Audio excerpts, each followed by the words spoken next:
na siya uli. So ayan nga, nakapajama pa si Kidlat kasi nag-uniform yan at toothbrush siya, kotse na. Kasi nga ang ligo niya gabi at pag-uwi niya. So dalawang beses siya naliligo. Pag-uwi niya galing school at pag kinagabihan. At ayan nga, ginamit lang namin yung Kidlat collaboration na hair perfume and detangler. So mabango na yan, magdamag at walang sabit at nabisit na siya sa akin. So pagkahatid namin sa school, lumabas lang kami para magkape kasi nga 8 a.m. at kasama ko si Madam. Tingnan niyo yung tingin niya sa akin, parang ano ba naman to, nagre-record pa. So ang aga 8 a.m. may meeting din kasi ako sa mga parents. So habang naghihintay ako ng oras, nagkape muna kami ni Kuya Jonas at ng aking Madam. Ayan, nagpapakit pa siya sa kanyang cellphone. At ayan nga, sabi niya, ayusin ko yung bangs niya kasi nga hindi na malaman kung nasa ang ano. So ayan, buti na meron akong dalang wireless na plancha. Nung ginupitan ko yung sarili ko, nagpagupit din siya sa akin. Ayan, parehas na kaming may bangs, laking tulong ng wireless. At sabi ko nga, tara na, kasi nga maliliit ako dun sa meeting ng mga magulang. So ito na nga, naglalakad na kami at nakakita pa ako nagzuzumba para talagang kailangan ko na maging healthy living. So babalik na nga kami sa school at ayan, nagmi-meeting na kami, English yan at hindi talaga ako nagsalita, na panis ang laway ko. At ayan nga, nabulunan pa ako. At sinundo ko na si Kidlat at ipaparinig ko naman sa inyo yung conversation namin. Yay! Ulit sticker! Very good! Mami, bakit ka nag-work? Hindi ako nag-work. Nag-meeting lang ako. Kasama ko yung ibang mommies.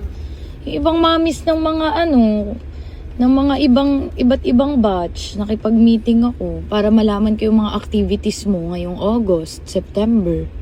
Ano yung nakapagpasaya sa'yo today? Sa school? Friend na kami ni Adrian, saka ni Max. Wow.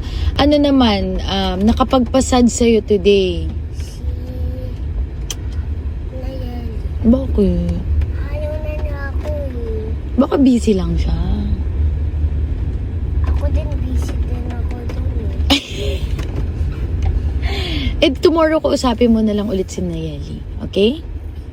Ano yung pinaka-favorite mo sa school today?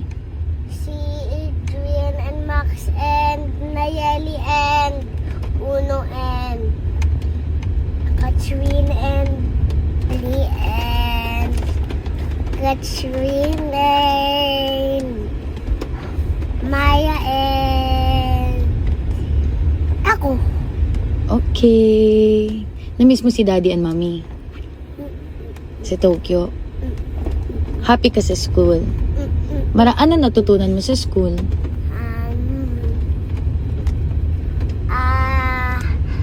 Ano lang, nag-pray kami at nag-goodbye song na kami. Parinig nga ako ng goodbye song. We are going,